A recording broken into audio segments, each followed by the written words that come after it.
Always love hearing Jean's presentation on Western. Gets me excited. Glad to be here.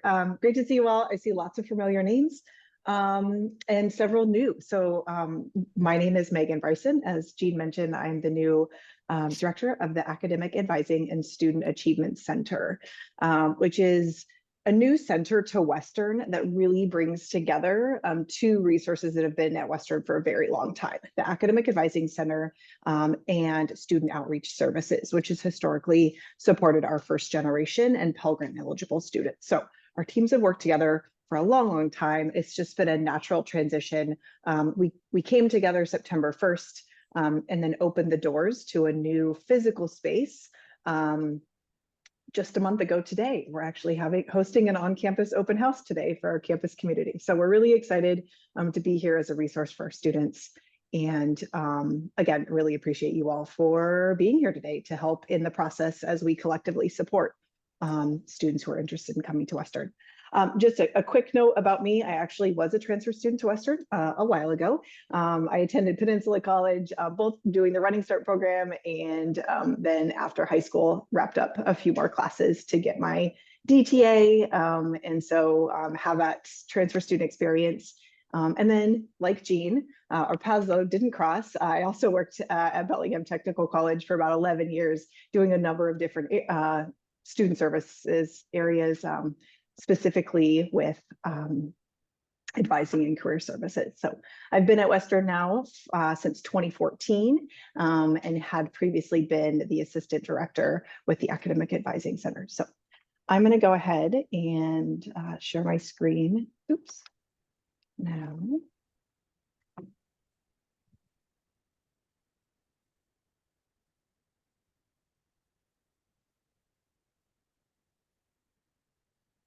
All right. Can you see my screen there, Jean? Yeah. Okay, great.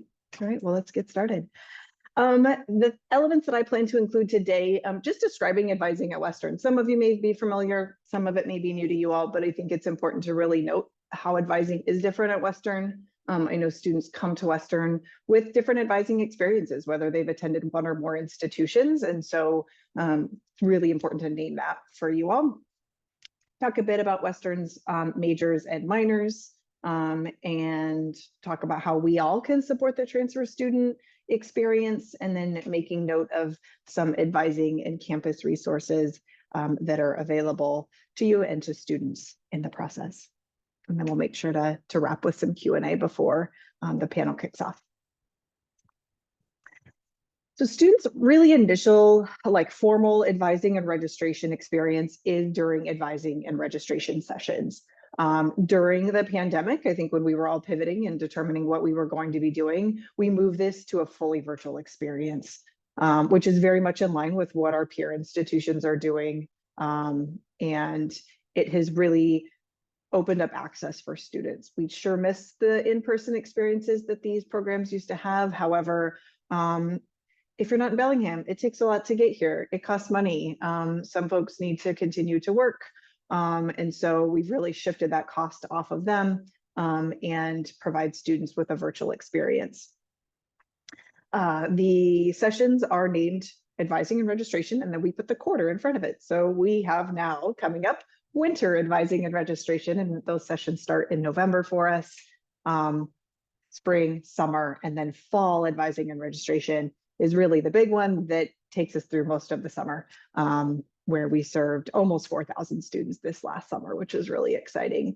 And one of the things that we've also been able to do with the shift in resources related to this new student advising experience is provide individual one-on-one advising appointment. So students will come in the morning to learn about advising tools, resources, planning, starting to prep and build their course schedules. And then middle of the day is for them to connect with academic department advisors. And then end of the day is 30 minutes with an advisor to review questions that they have, to talk through any other things that students are percolating on. Advisors may want to share some other thoughts or insights. And then we take students step by step through the registration process at Western, which I do want to note has totally changed in the last year. So Western has switched and upgraded to the more recent Banner 9 version of registration. So the whole new student advising or registration process online looks and feels very different. And we've also switched up our course search tools, which I'll talk about in just a bit. Transfer credit is really important. So admissions colleagues, we work really closely with them, and our transfer credit, our team in admissions does an amazing job every year to make sure that we have articulated credit by those priority A&R dates for students. So reminders to students all the time. Transfer students, we tend to not see as many challenges. I think Running Start students think other people sent their transcripts, whether it was a parent or a guardian or the high school, or they just miraculously know what we know. They think we know what they've taken at the high school. So those extra nudges for submitting transcripts for Running Start students are really helpful. All the information about new student advising and registration is actually hosted on our New Student Services Family Outreach website. You all will get a copy of my PowerPoint after this, thanks to the admissions team, which there's lots of links throughout this. And we've really tried to spell out that student experience more on this New Student Services page. Hey, Megan, can I interrupt a quick minute? I am Please do. seeing your first slide. Oh, it's not transferring. Isn't that funny? Thanks, Jean. I've just been chatting away. How about that? I have to admit, I just moved offices yesterday, and this is the first time I'm in a virtual meeting since moving offices. So can you see this now? It's probably not full screen. It's not full screen, but I can see the right slide. You can still see it. Okay, I'm going to stick with this then. So there's this slide I've just been going through. Thanks, Jean. I don't expect you to be able to read this fine print here, but this is a visual that we provide students in a resource both electronically and virtually, or hard copy, just describing the advising and registration experience. So students attend advising and registration. They can connect with our office, the Academic Advising and Student Achievement Center, at any point really. And then academic department advising is really, really critical at Western. And I think sometimes this is a change for some students, especially if they've attended a community or technical college that has just one primary advising center. Western has what's called a decentralized advising model.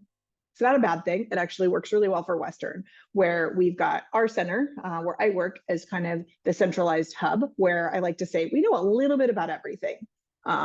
Academic planning, advising, campus resources, so we can help students then navigate in to work with particular academic departments within their major or their minor. So these folks are content experts. I know you're going to hear from several of them later in the day today. And these are colleagues that we work with on a regular basis. Every other week, our team has these folks come to our staff meetings to share information about resources and making sure that we can best support them. So, and then students come back and see us too. So they might come back for a graduation check, or they're in low academic standing and need to know about what their options are. And so we can talk through that with them and what that looks like.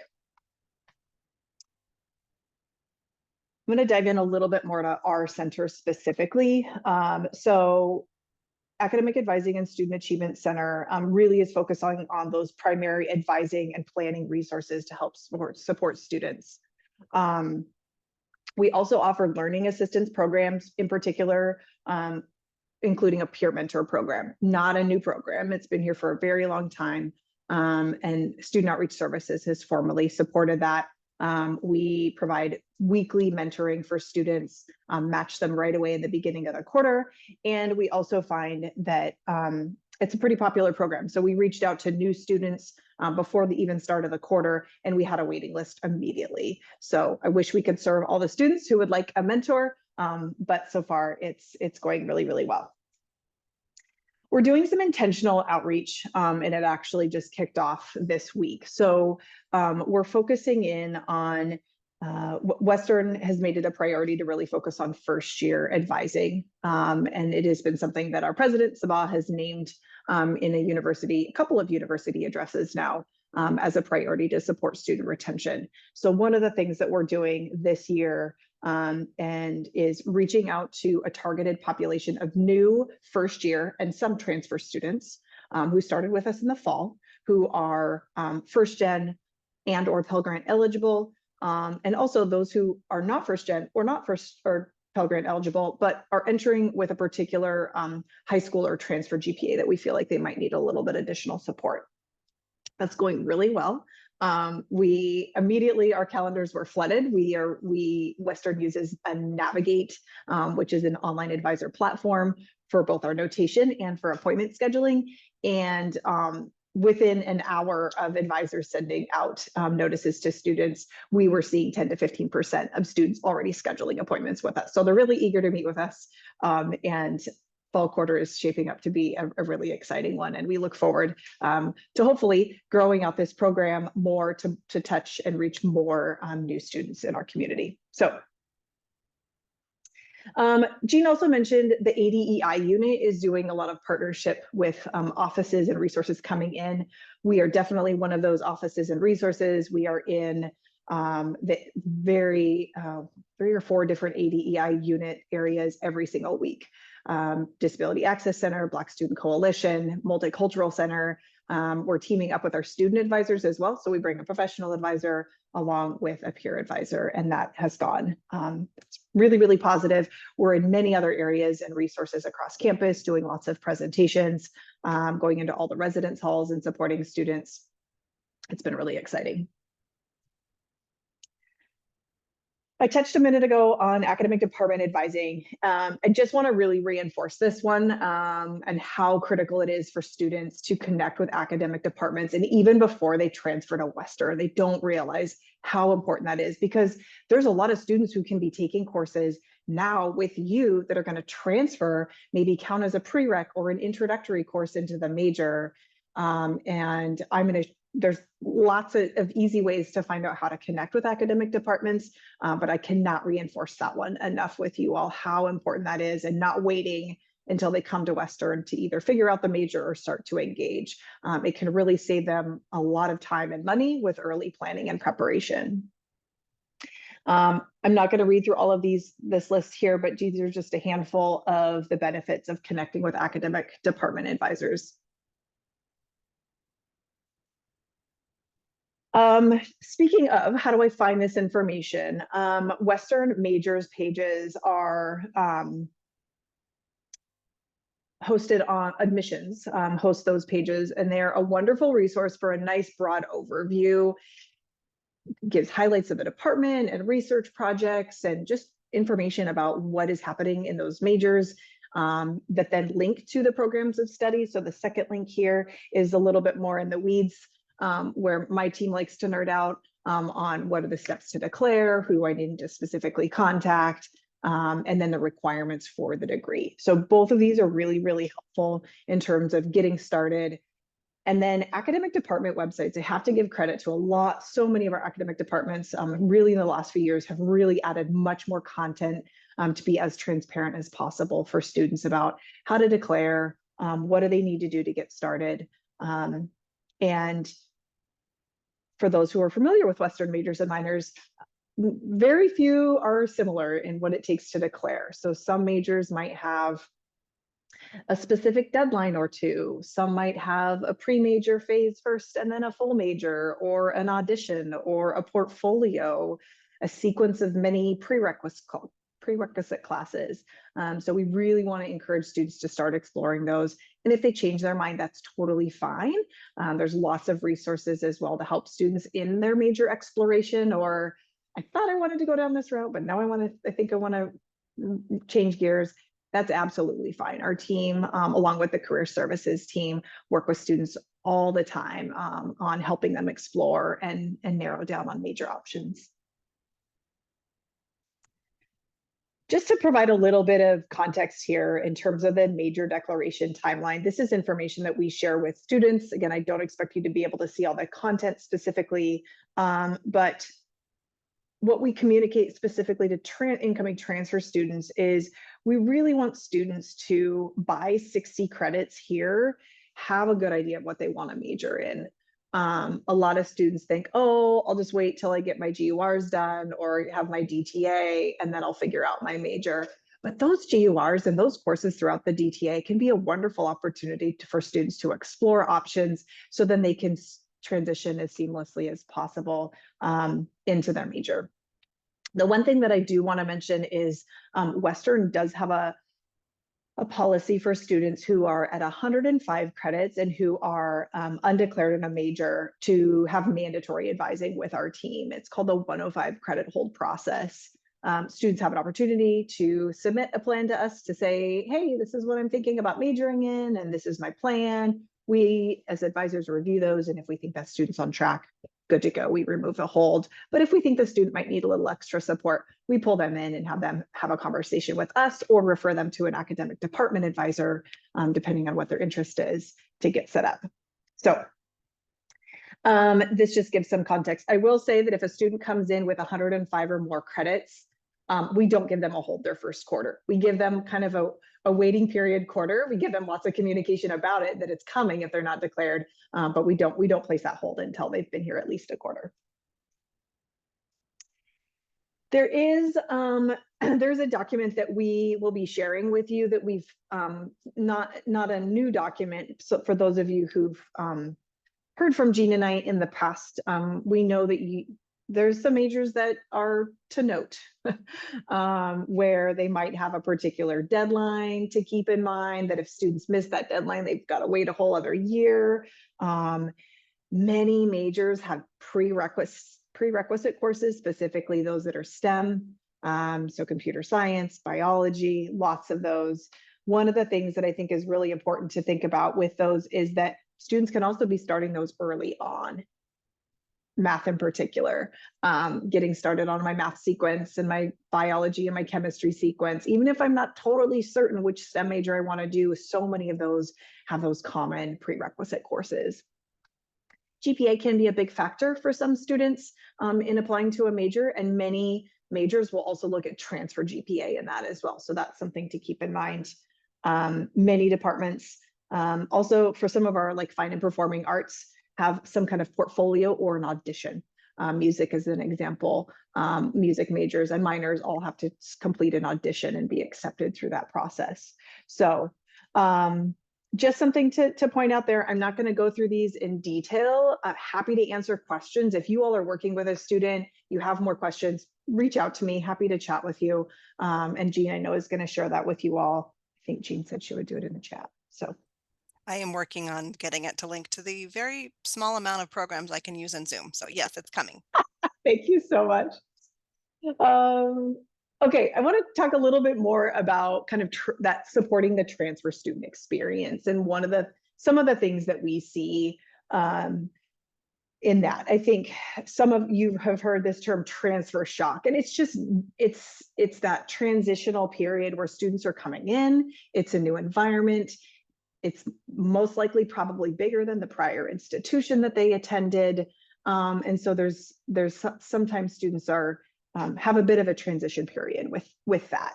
I think one of the other things that we really want to make note for students is sometimes you might have multiple advisors that you're working with.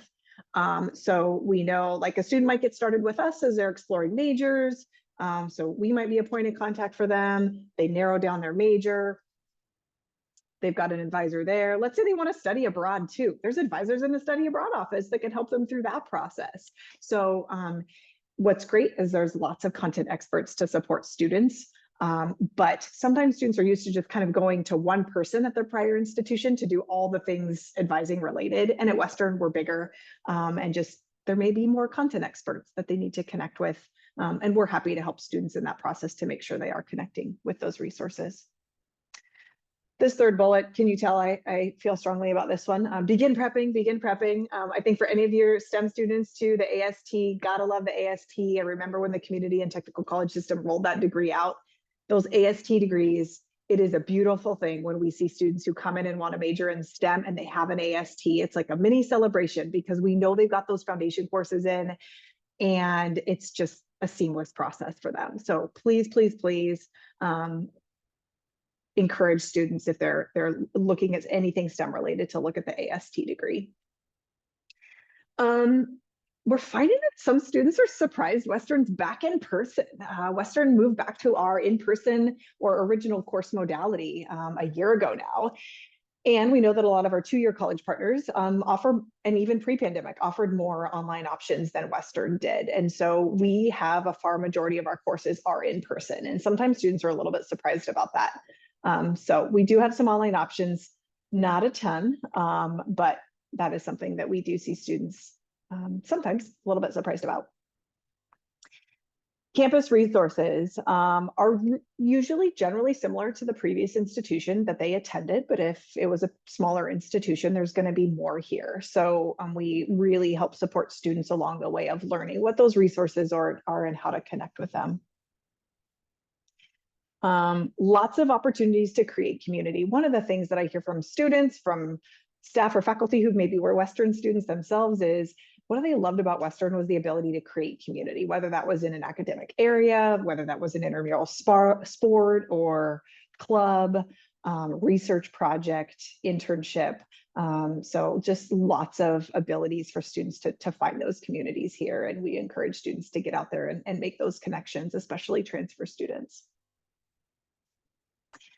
Okay, I'm going to run through a couple resources here. Again, you all will have these in slides.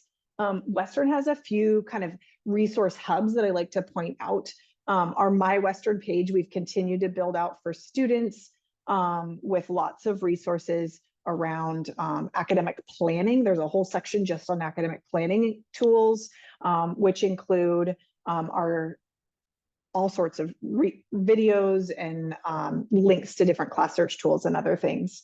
The one thing I did want to note is browse classes. So Class Finder has been Western's class search tool for as long as I can remember. And we moved to a new browse classes tool, which is also fully accessible to anybody to search. So you don't have to have a Western login credential. Class Finder and Timetable are still around. We're just not encouraging or teaching new students how to use those because eventually they're going to phase out. And the new browse classes really kind of marries together both Timetable and Class Finder features. So that's in there. I encourage you to take a look at that as you're looking at classes. A few other hubs that I like to point to as well in terms of campus resources, because we know there's so many out there. New Student Services has a great orientation checklist for new students to work through as they're coming into Western. We have a campus resource page for students, as well as the WIN, which is called the Western Involvement Network, where students can go in and find out about activities happening with whether it's in associated students or there's a career fair happening or something, and students can get notifications through the system as well. I'll always love to put in a plug for my colleagues in career services. They have a lot going on right now. So here are many things that they offer for students, of course, appointments, career counseling appointments, presentations, a lot of support in helping students find internships or jobs while they're students, as well as post-Western. We have rolled out in the last couple of years a new career services online platform where jobs get posted, students can look for jobs. It's called Handshake. All students have a Handshake account when they start at Western, and they can activate that through the Career Services Center. You can see there on the right-hand side in the blue box, lots of other topics and areas that they support students in.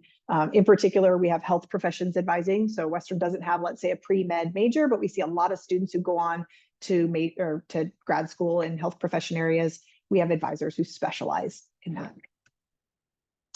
And then one thing that's newer in the last couple of years is they have a Canvas course for new students, including transfer students, about ways that they can access and leverage the Career Services Center to support their academic and career goals. And that is sorry again for the tech issues that you got to see my non-presentation view PowerPoint, but thanks for letting me know about that, Jean. Any questions? I know we have just a few minutes left. I guess any questions for Jean or I can pull up the chat here.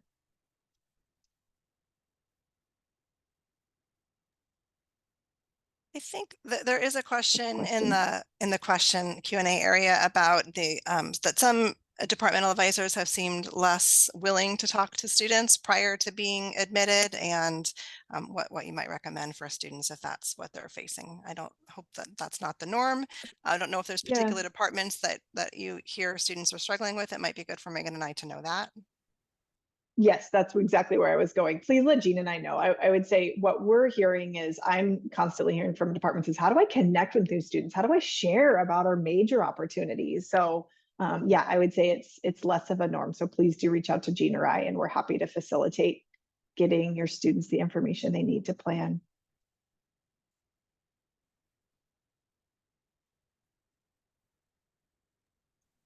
And then there was also a question about math requirements. And I don't know if someone wants to clarify that, how students can determine what math requirement is needed.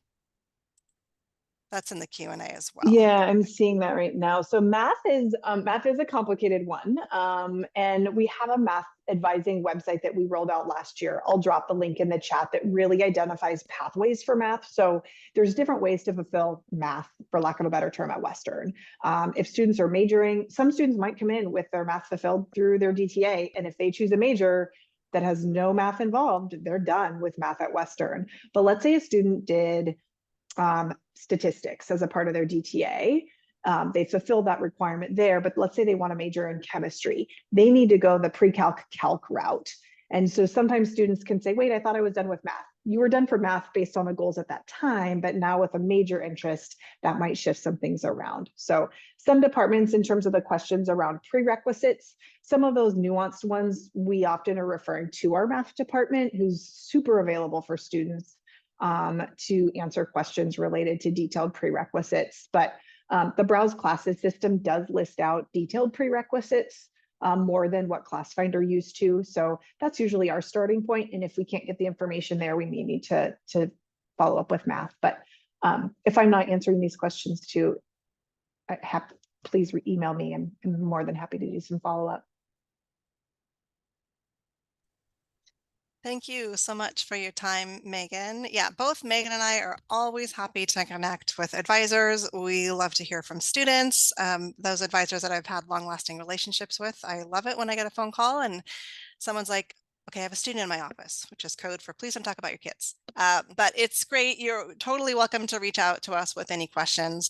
Like Megan said, I think in admissions, we feel the same way as advising. We know a little about a lot of things, and we'll help you to the extent that we can. And then we're always happy to do a warm handoff for you or your students with the areas that have the expertise that we may not have.